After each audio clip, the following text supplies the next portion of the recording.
میں یہ برا سفر جاری نہیں رکھ سکتی، اس سے بہتر ہے کہ پیدل ہی سفر کیا جائے، دل نشین نے کہا اور فیصلہ ہو گیا۔ لینڈ روور اور ٹرالر خالی کیا جانے لگا اور پھر مزدوروں کو ہدایت کی گئی کہ وہ سامان کے بنڈل بنا کر انہیں کندھوں پر اٹھا لے۔ مزدوروں کا تو کام یہی تھا، انہیں سامان اٹھانے میں کوئی ہار نہیں ہوا تھا۔ چنانچہ ہم اس انداز میں آگے بڑھ گئے۔ چٹانوں پر پیدل بھی سفر کافی مشکل تھا۔ دل نشین اتفاق سے میرے برابر چل رہی تھی، وہ سخت جلائی ہوئی تھی۔ طاہر بھی ساتھ ساتھ تھا، جبکہ سراج الدین صاحب لوبوں کے ساتھ آگے چل رہے تھے۔ کاش آپ ان ہولناک ویرانوں کا سفر نہ کریں۔ میں آپ کی سال میں دیکھ کر طاہر کی آواز ابری اور دل نشین چونک کر اسے دیکھنے لگی۔ انداز خون خوار تھا۔ طاہر علی گھبرا گیا۔ جی نہیں، خود سے مخاطب تھا۔ اس نے سہمے ہوئے لہجے میں کہا۔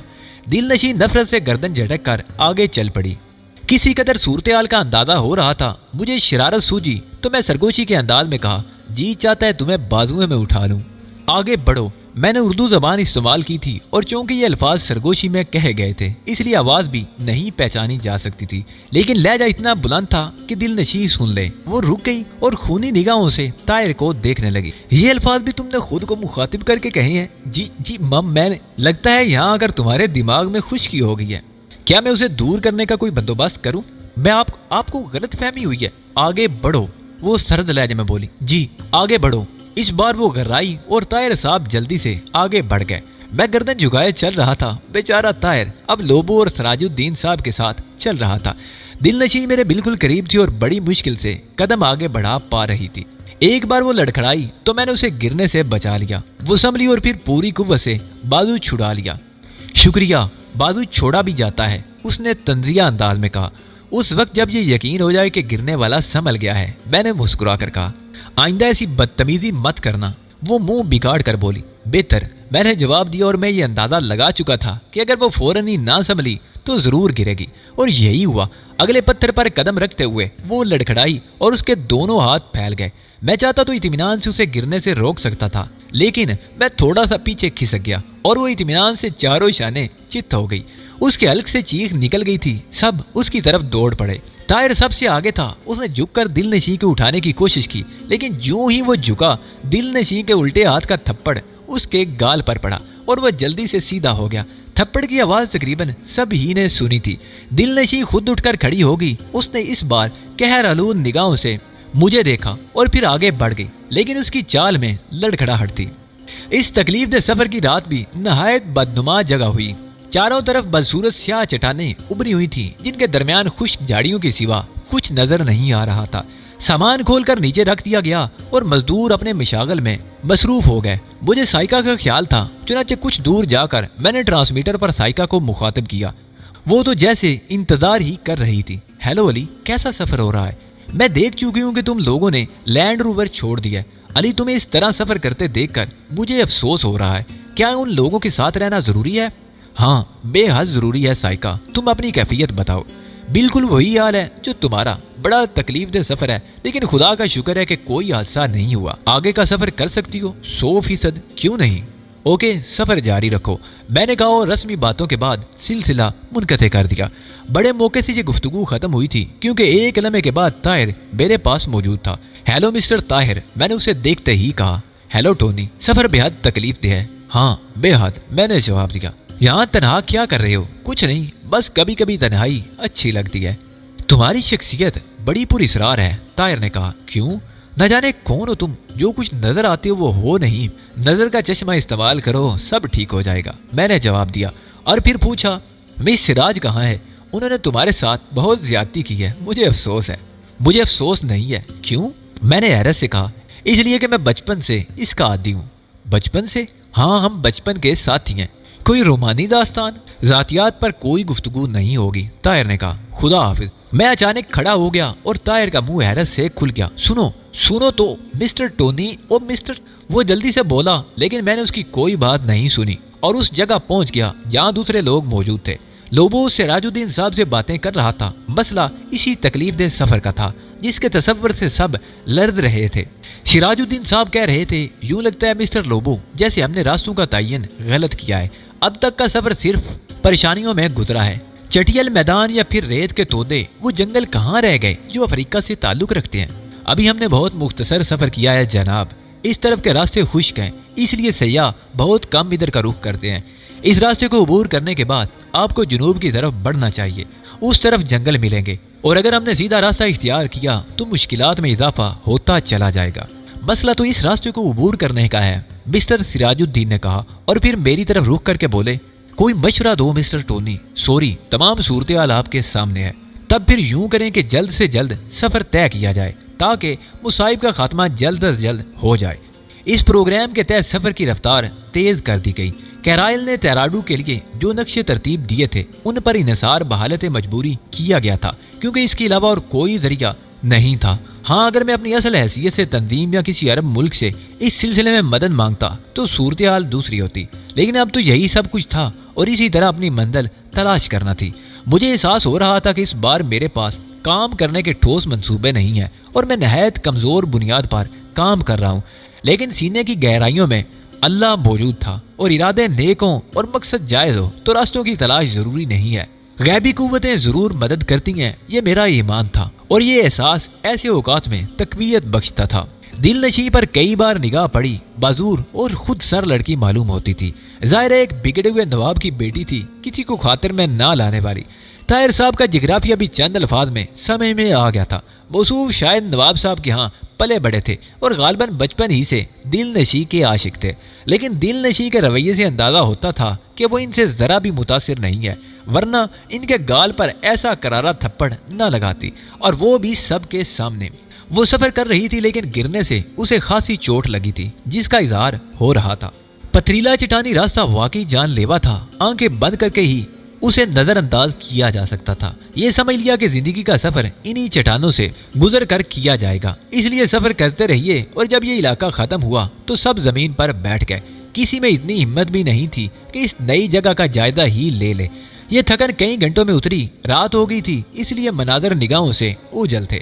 دوسری صبح ہی ہوش آیا، ضروریات سے فارغ ہو کر دوبارہ سفر شروع کر دیا گیا۔ اسی رات میں نے سائیکا مائلر سے ٹرانسمیٹر پر گفتگو کی، اور رابطہ قائم ہو جانے پر میں نے اس سے اس کی خیریت پوچھی۔ وہ کہنے لگی، علی، اگر تم ساتھ ہوتے تو شاید یہ سفر اتنا دشوار محسوس نہیں ہوتا۔ میری سمجھ میں نہیں آ رہا کہ تم ہم سے دوری کیوں اختیار کر رہے ہو، اس سے کیا نتائج حاصل ہو رہے ہیں؟ میں خود بھی اس بارے میں غور کر رہا ہوں سائیکا۔ میرا خیال ہے کہ کچھ وقت اور گزار لو، ہمیں یہ اطمینان ہو جائے کہ کوئی ان راستوں پر ہمارا نگراں نہیں ہے، اس کے بعد میں آگے کا سفر تمہارے ساتھ ہی کروں گا۔ یہ کہہ کر میں نے سلسلہ منقطع کر دیا۔ اس رات میں نے تمام صورتحال کے بارے میں بہت غور و فکر کیا تھا۔ لائن آف کروزل سے ہٹ کر ہم نے جو طریقہ سفر اختیار کیا تھا وہ یقیناً ایک طرح سے سود مند تھا، لیکن اس سفر میں جس قدر بیداری اور بوریت ہو رہی تھی وہ ناقابل برداشت تھی۔ دوسری صبح مزدوروں میں سے 2 مزدور بیمار ہو گئے، غالباً انہیں کسی زہریلی مکھی نے کاٹ لیا تھا، کیونکہ ان کے جسم متورم ہو گئے تھے اور وہ پریشان نظر آ رہے تھے۔ ان کی وجہ سے سفر ملتوی کر دیا گیا اور کسی ایسی جگہ کی تلاش شروع کی گئی جہاں کسی قدر سکون سے وقت بسر کیا جا سکے۔ بائیں سمت تقریباً 6 فرلانگ کے بعد نخلستان کا شبہ ہوا اور ہم اس سمت بڑھنے لگے، لیکن راستے کے نقشوں کو ذہن میں رکھا گیا تھا تاکہ بھٹک نہ جائے۔ یہاں ایک چھوٹا سا چشمہ نظر آ رہا تھا، لیکن اس کا پانی گرم تھا۔ غسل کرنے سے طبیعت کافی حد تک بحال ہو گئی، لیکن گرم پانی پینے کے لیے قطعی غیر مناسب تھا۔ مجبوراً اپنے پاس موجود ذخائر سے کام چلایا گیا۔ نواب سراج الدین کے چہرے پر غیری سنجیدگی چھائی ہوئی تھی۔ مزدوروں کی تیمارداری بھی وہ کر رہے تھے اور اپنے طور پر ان کے علاج کے لیے کوشاں تھے، لیکن اس کے ساتھ ساتھ ہی ان کے چہرے پر تشویش کے آثار پائے جاتے تھے۔ میں نے ان کی یہ کیفیت دیکھی تو ان کے قریب پہنچ گیا۔ کیا بات ہے، آپ کچھ پریشان محسوس ہو رہے ہیں نواب صاحب، میں نے کہا، اور وہ چونک کر مجھے دیکھنے لگے۔ ہاں، شاید میں پریشان ہوں۔ افریقہ کے بارے میں بہت سی معلومات حاصل تھی مجھے، لیکن پتہ نہیں میں نے غلط سمت اختیار کی ہے یا پھر تقدیر میرا ساتھ نہیں دے رہی۔ ابھی تک ان علاقوں میں نہیں پہنچ سکا ہوں جہاں میرا مقصد حل ہو سکتا تھا۔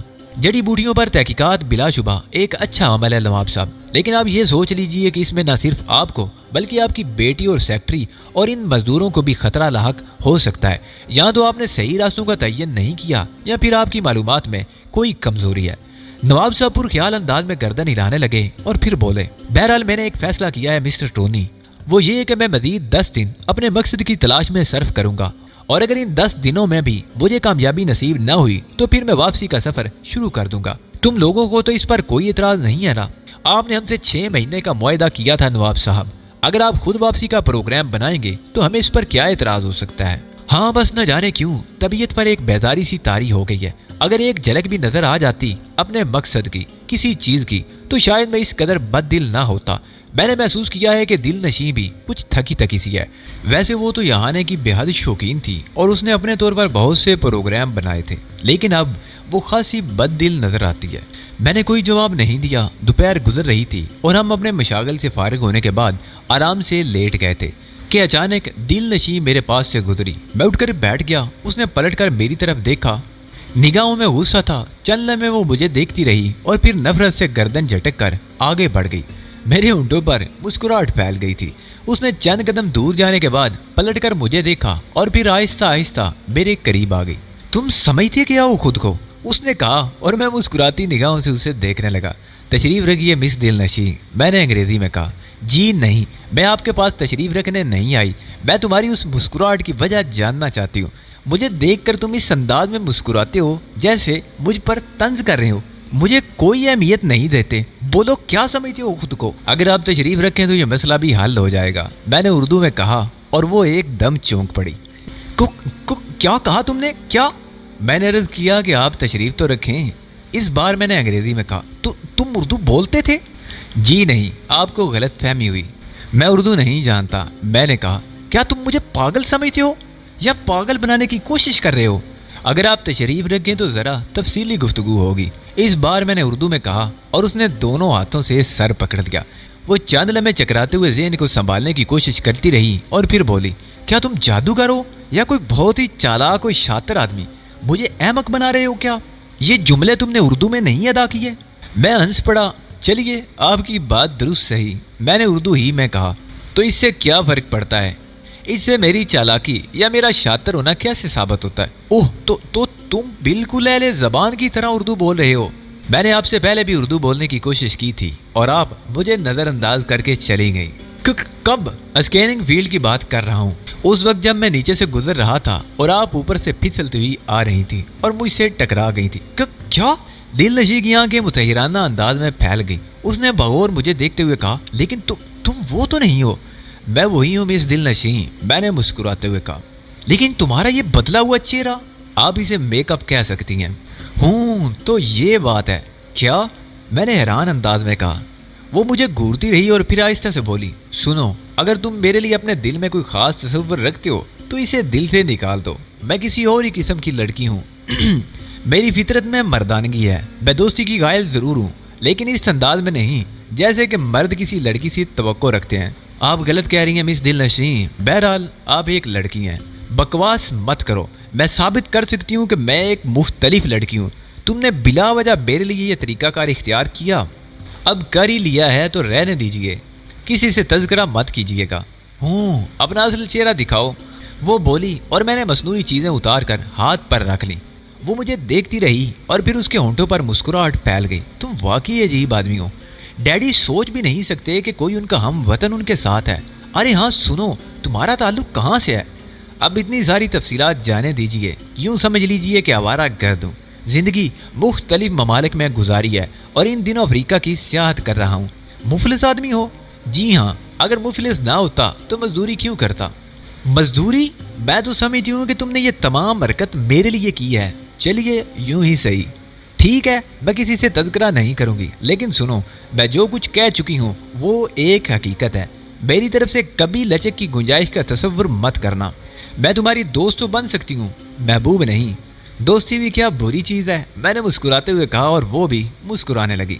अब अपना चेहरा दुरुस्त कर लो, वरना ख्वाह बुखार लोगों की निगाहों का निशाना बन जाओगे। डैडी पता नहीं तुम्हारे बारे में क्या सोचेंगे। और ये ताहिर, ये तो इंतहाई अहमक आदमी है। हर उस शख्स पर शुबा करने लगता है जिससे मैं ज़रा भी यगानगित से पेश आती हूँ। ताहिर से आपका क्या रिश्ता है? जूते का रिश्ता है। जब भी उसके दिमाग में खन्नास सवार होता है मैं उसके चंद जूते लगा देती हूँ। अब तुम खुद ही सोचो ना, फजूल किस्म की हरकतें करना क्या ज़िंदगी के लिए इतना ही ज़रूरी है?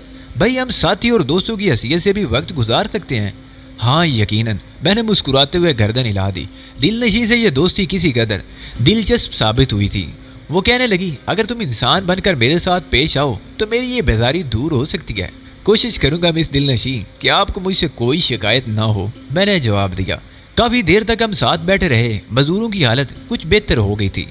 लोबो ने आगे बढ़ने के लिए कहा तो नवाब सिराजुद्दीन साहब सफर के लिए तैयार हो गए। ये जगह इतनी दिलकश भी नहीं थी कि यहाँ बहुत ज्यादा वक्त गुजारा जा सके। पानी यहाँ से साथ ले लिया गया था, थोड़ी बहुत देर बाद वो ठंडा ही हो जाता। ये अंदाजा नहीं था हमें कि उसकी माहियत क्या है और वो गर्म क्यों है। ख्याल यही था कि नीचे शायद गंदक के पहाड़ हैं जिनकी वजह से पानी गर्म है, लेकिन ऐसा पानी मुजरे सेहत नहीं हो सकता था। रात गए हम एक बेहतर इलाके में पहुंच चुके थे और यहाँ से सामने ही के घने जंगलात का सिलसिला नजर आ रहा था, जिसे देखकर नवाब सिराजुद्दीन की आंखें फरते मुसर्रत से चमक उठी। मेरा ख्याल है मेरी दुआ पूरी हो गई। इस इलाके से यकीनन मुझे कुछ न कुछ हासिल हो सकेगा। मुझे ऐसे ही किसी इलाके की तलाश थी। नवाब साहब की बात पर मैंने भी खुशी का इजहार किया था और नवाब साहब अपने दौर पर तैयारियों में मसरूफ हो गए थे। दिलनशी का रवैया मेरे साथ काफ़ी नरम हो गया था। वो मुझसे नरमी से गुफ्तगू करती थी और उसकी पेशानी की शिकनें दूर हो गई थी। बिलाकर हम घने जंगलात में दाखिल हो गए और यहाँ आकर पहली बार एहसास हुआ कि हम रवायती अफ्रीका में हैं। जंगल में सब कुछ मौजूद था और अब तक सफ़र में सिर्फ इन्हीं चीज़ों का ख्याल रखना पड़ा था जो बैरूनी तौर पर मुज़र साबित हो सकती थी, लेकिन अब हमारा वास्ता जंगली दरिंदों से भी था। नवाब सिराजुद्दीन इस सिलसिले में या तो पहले से तरबियत याफ्ता थे या फिर उन्होंने अफ्रीकी जंगलों के बारे में मालूमात हासिल की थी और उनके तहत अमल कर रहे थे। चुनाचे जंगल के इब्तदाई हिस्से में एक ऐसी जगह हिसार कायम किया गया जो दरख्तों के दरमियान ज़रूर थी लेकिन कदरे महफूज थी। अफ्रीकी मजदूर जिनमें मैं भी शामिल था दरख्तों की शाखों और मोटी मोटी टहनियों को धारदार चीज़ों से काट काट कर जमा करने लगे और फिर उनका अहाता कायम किया जाने लगा। गोया ये जगह हेड क्वार्टर के तौर पर मुंतखब कर ली गई थी और यहाँ रहकर सिराजुद्दीन साहब जंगलों में अपनी तलाश के सिलसिले में कार्रवाई करना चाहते थे। मैं ये तमाम काम खुद भी कर रहा था, लेकिन यहाँ आने के बाद मैंने सोचा कि अब इन लोगों के साथ क्या मुमकिन नहीं। सिराजुद्दीन साहब का मकसद तो पूरा हो गया था और किसी हद तक मेरा भी, क्योंकि मैं तो सिर्फ यही अंदाज़ा लगाना चाहता था कि इस इलाके में सफ़र करते हुए किसी की खुसूसी निगाह तो मुझ पर नहीं, लेकिन ना तो साइका माइलर की तरफ से ऐसी कोई इतला मौसूल हुई थी और ना ही अब तक मैंने कोई पुरअसरार बात देखी थी या महसूस की थी। इसका मतलब था कि अफ्रीका के इस हिस्से में दाखिल होने वालों पर गहरी निगाह नहीं रखी जाती। इशार तैयार करने में मैंने भी दूसरे लोगों की पूरी मदद की थी और हक़ नमक अदा किया था। इस रात जब मैंने ट्रांसमीटर पर साइका से रब्ता किया और यूं ही मेरा रब्ता कायम हुआ, साइका ने फौरन ही कहा, हेलो अली, तुम खैरियत से तो हो ना? इस जुमले और साइका के अंदाज ने मुझे चौंका दिया था। हाँ साइका, क्यों खैरियत? तुम कुछ परेशान महसूस हो रही हो। नहीं अली, परेशान नहीं हूँ, एक वाकया पेश आया है और तुम्हारी ज़रूरत महसूस हो रही है। कोई ख़तरा तो नहीं है? मैंने सवाल किया। नहीं, ख़तरा बिल्कुल नहीं। क्या तुम उन लोगों को छोड़कर थोड़ी देर के लिए मेरे पास आ सकते हो? किस सिमतो? मैंने पूछा। हमारी निगाह मुसलसल तुम लोगों पर है। तुम इस वक्त जंगल के इब्तदाई हिस्से में हो ना? हम जंगल में नहीं दाखिल हुए। जिस जगह तुमने कैंप लगाया है, अगर वहाँ से जनूबी सिमत देख सको तो तुम्हें स्याह रंग की कुछ चट्टानें नजर आएंगी, खास तौर से वो चट्टान जिसके ऊपरी हिस्से पर सफ़ेद लकीर सी बनी हुई है। हम उसके अकब में मौजूद हैं, साइका माइलर ने जवाब दिया। मैंने दिन की रोशनी में उस चट्टान को देखा था और ख़ास तौर से इसलिए उसकी तरफ मुतवज्जो हुआ था कि उसके ऊपरी हिस्से में सफ़ेद लकीर बिल्कुल सीधी और नुमायाँ थी और यूं लगती थी जैसे वो इंसानी हाथों का कारनामा हो। चुनाचे मैंने साइका माइलर से कहा कि आधी रात के करीब मैं उसके पास पहुंचूंगा। कोई जल्दी तो नहीं है? जिस पर साइका माइलर ने जवाब दिया कि नहीं, वो इंतज़ार करेगी। मैंने नवाब सिराजुद्दीन के साथ इस सफ़र के दौरान अच्छा वक्त गुजारा था और नवाब साहब का रवैया मेरे साथ नहायत मुनासिब रहा था और अब मेरा ये ख्याल था कि नवाब साहब के पास वापस नहीं आऊँगा, क्योंकि फ़िलहाल उनका सफ़र रुक गया था और नई सरगर्मियाँ शुरू हो गई थी जो मेरे लिए कतन दिलचस्पी का बायस नहीं थी। दिलनशी से थोड़ी देर तक गपशप रही। वो मेरी दोस्ती से खुश नजर आती थी और मेरे बारे में बहुत से ख्यालात का इजहार कर चुकी थी। रात को जब सब लोग हिसार के अंदर महफूज होकर आराम करने लेट गए और सिर्फ 2 आदमी जंगली दरिंदों से हिफाजत की खातिर पहरा देने लगे तो मैं खामोशी से एक मुंतखब जगह से बाहर निकल आया। रात की तारीकियों में स्याह चट्टान की तरफ मेरा सफ़र इंतहाई खतरनाक था, लेकिन मैं मोहतात होकर उस तरफ चल पड़ा। तारीकी में इस दुश्वार गुजार सफ़र को तय करना बेहद मुश्किल था। दरिंदों की आवाज़ें सुनाई दे रही थी, उनमें शेर की धाड़ भी शामिल होती थी, लेकिन किसी न किसी तरह मैं अंदाजे की बिना पर स्याह चट्टान के नज़दीक पहुंच ही गया और फिर उसके अकब से मुझे साइका माइलर का इशारा भी मौसूल हो गया। साइका माइलर ने चट्टान के सामने के हिस्से में मेरा इस्तकबाल किया था और तेजी से चलती हुई मेरे करीब पहुंच गई। मैं अंदाजा लगा चुकी थी कि ये तुम ही हो सकते हो। मैंने दूर से तुम्हारा हेवला देख लिया था और तुम्हारे इतराफ की निगरानी कर रही थी। इतराफ की? मैंने पूछा।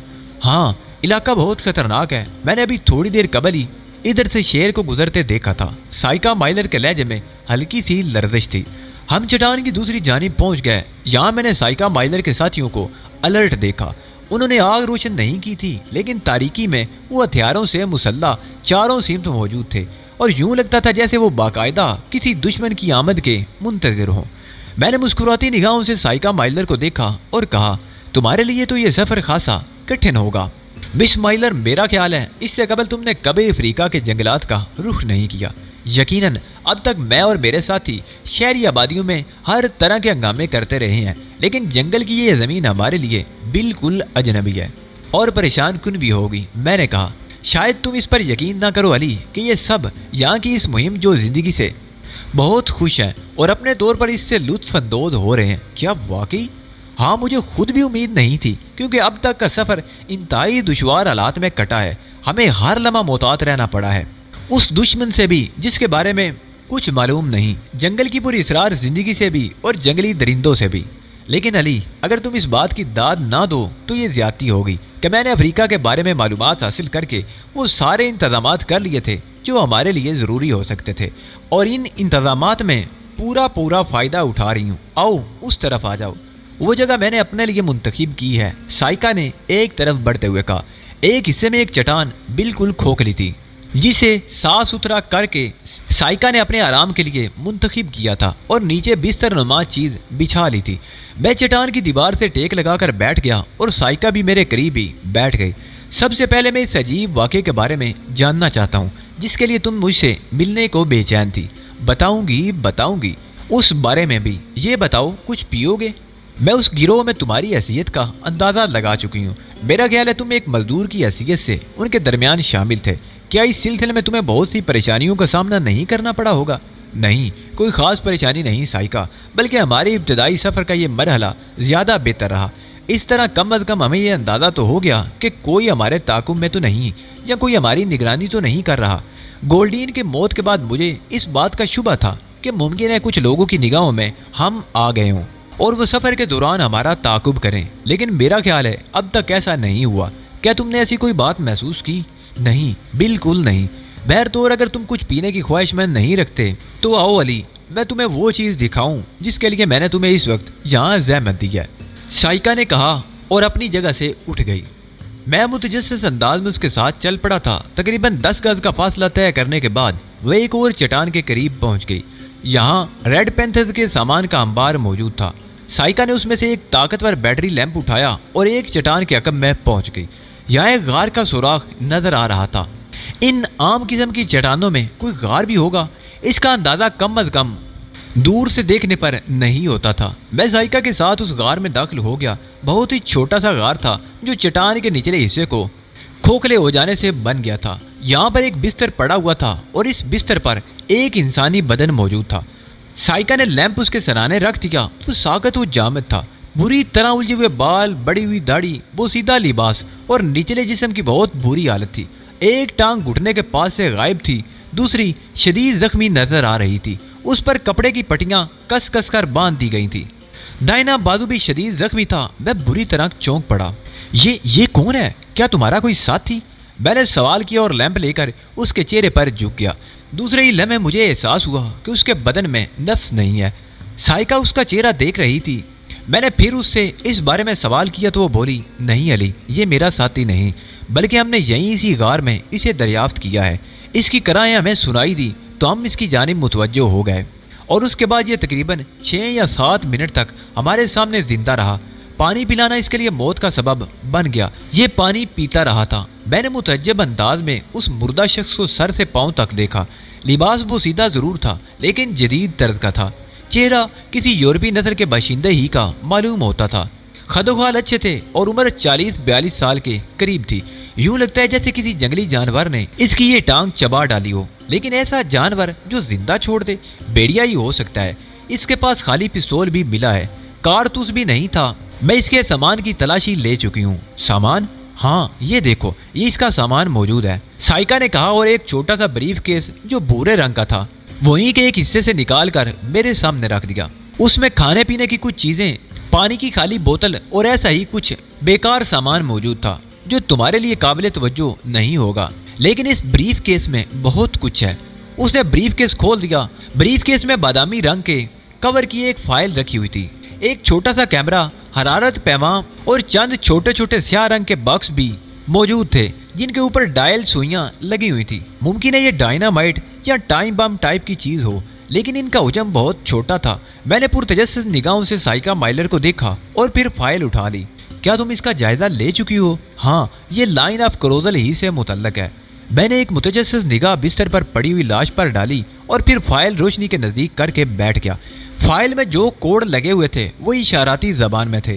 इब्तदाई हिस्से में जो एक फुल स्केप साइज का कागज लगा हुआ था उस पर अंग्रेजी टाइप में एक तहरीर थी जिसमें किसी जैक क्रोशर को हदायत की जा रही थी कि जैक क्रोशर से कहा गया था कि इस फाइल को वो मुत्तफिका एशिया के साथ लाइन ऑफ क्रोजल से ले जाए और माइक्रो पॉइंट के 3 पर पहुंचकर मुतल्लिका अफराद से मिले। फाइल के साथ जो और चीज़ें उसे दी जा रही हैं ये भी उन्हीं अफराद तक बाएहतियात पहुंचाना है और ये काम उसे बाहुस्नो खूबी अंजाम देना है। और उसके बाद चंद नाम लिखे गए थे जिनसे जैक क्रोशर को मुलाकात करनी थी। ब्रीफ केस की ऊपरी जेब से एक और कागज बरामद हुआ जिसमें लाइन ऑफ क्रोजल के माइक्रो पॉइंट नंबर 3 तक के नक्शे तरतीब दिए गए थे। ये नक्शे बड़ी महारत से इलाकों की निशानदेही करते हुए बनाए गए थे। इशाराती जबान में जो तहरीरें मौजूद थी उन्हें ना साइका माइलर समझ सकी थी और ना ही मैं उनसे कोई अंदाजा लगा सका था। हाँ, उनमें जगह जगह अंग्रेजी में कुछ फिक्रे लगे हुए थे जिससे उनके बारे में अंदाजा होता था कि कुछ खास जगहों की निशानदेही की गई है।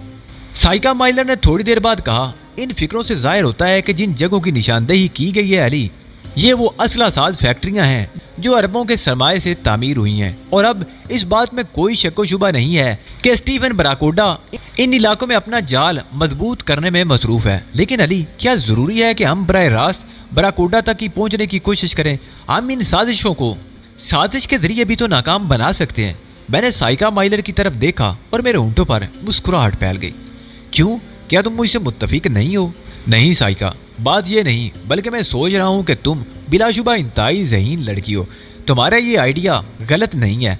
स्टीफन बराकोडा तक अगर हम इत्तफाकिया तौर पर जा पहुंचे तो यही हो सकता है कि उसे ख़त्म करने की कोशिशें करें, लेकिन उस तक पहुंचने से पहले भी तो बहुत कुछ किया जा सकता है। बिल्कुल अली, मैं तुम्हारी सर्कस से मुत्तफिक नहीं हूँ कि तुम उस पार्टी के साथ लगे हुए हो।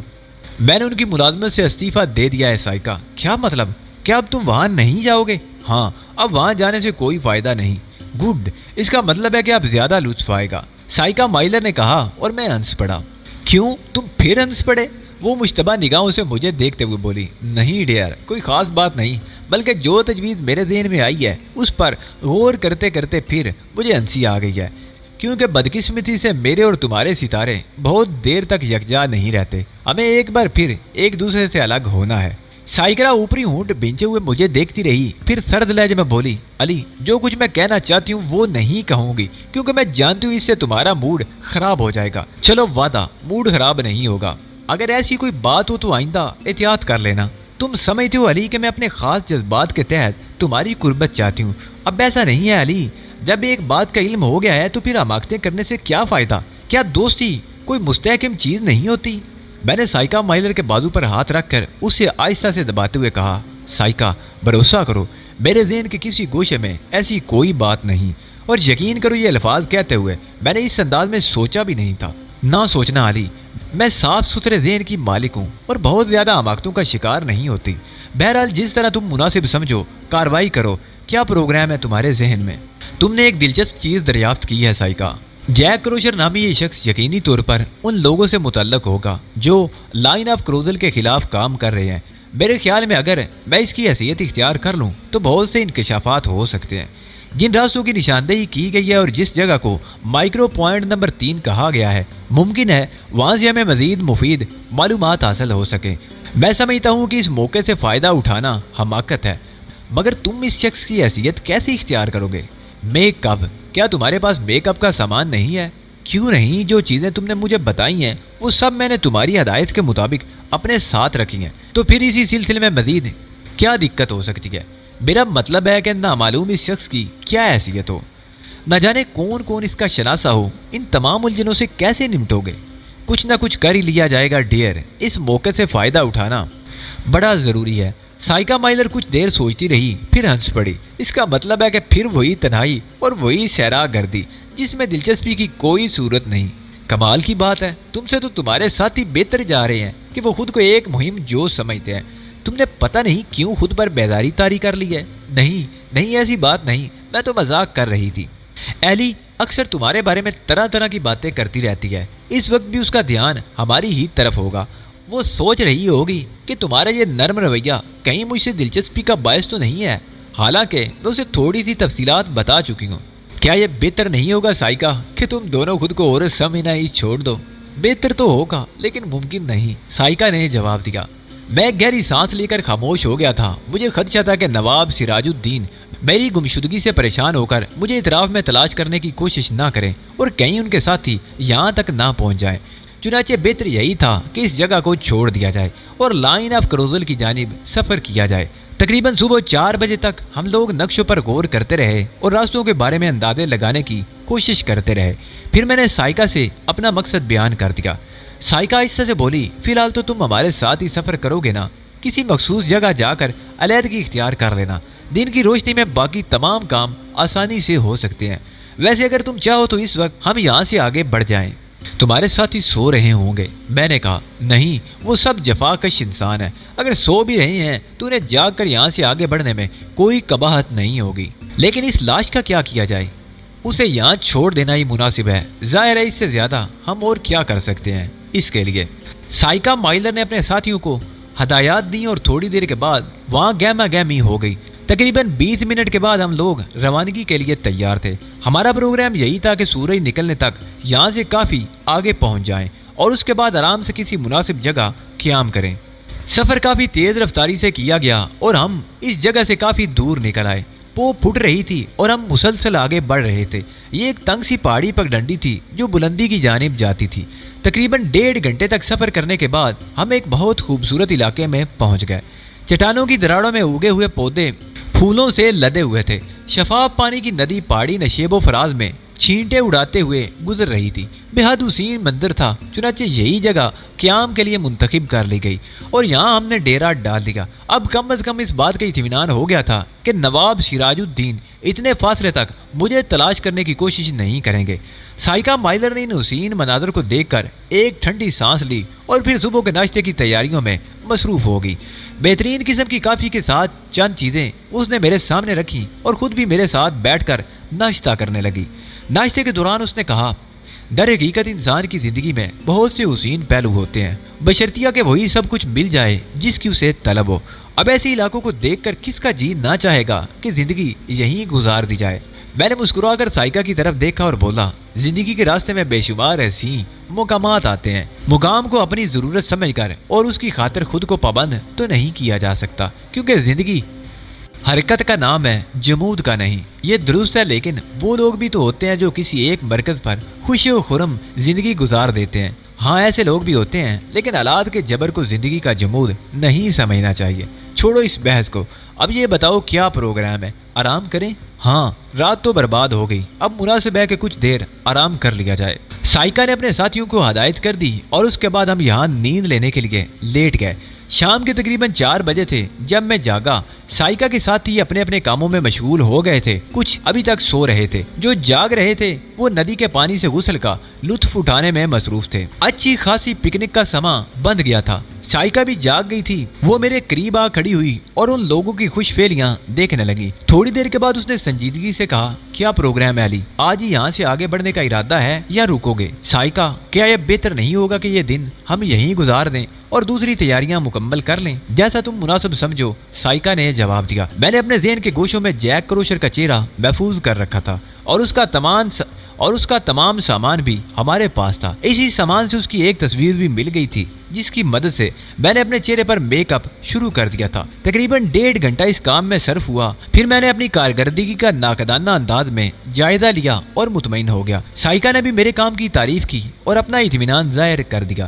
باقی وقت ہم نے اسی موضوع پر گفتگو کرتے ہوئے گزارا۔ آئندہ کے پروگرام پر تفصیلی گفتگو کی کہ کس انداز میں آگے بڑھنا ہے۔